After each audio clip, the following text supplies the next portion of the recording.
दोस्तों आजकल लोगों को खांसी जुकाम बुखार डेंगू बहुत लोगों को हो रहा है, साथ ही गला खराब हो रहा है।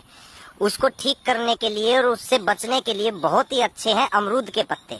आपको क्या करना है, जो अमरूद के थोड़े कच्चे पत्ते हों आप 10 पत्ते लीजिए और उनको 1.5 गिलास पानी में आप उबाल लीजिए। जब वो पानी आधा रह जाए उसको सुबह सुबह खाली पेट सेवन करें और एक बार शाम को 4-5 बजे के आसपास इसका सेवन करें।